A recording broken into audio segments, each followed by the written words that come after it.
speaking about being prepared, the EU is preparing its strategy to be sure that every citizen is safe in case of crisis. Be prepared, be safe. It's Ajalabi. Welcome to What's in My Bag Survival Edition. First up, my glasses. Super important if you want to see what is happening or not.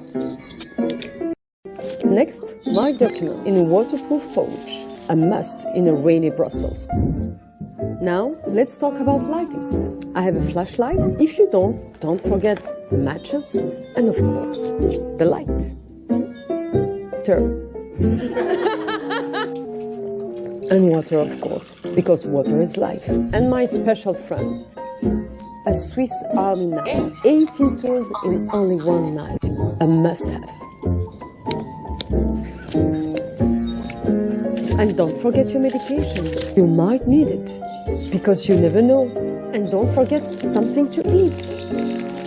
You might be hungry, very hungry. And of course, some cash. In the middle of a crisis, cash is king.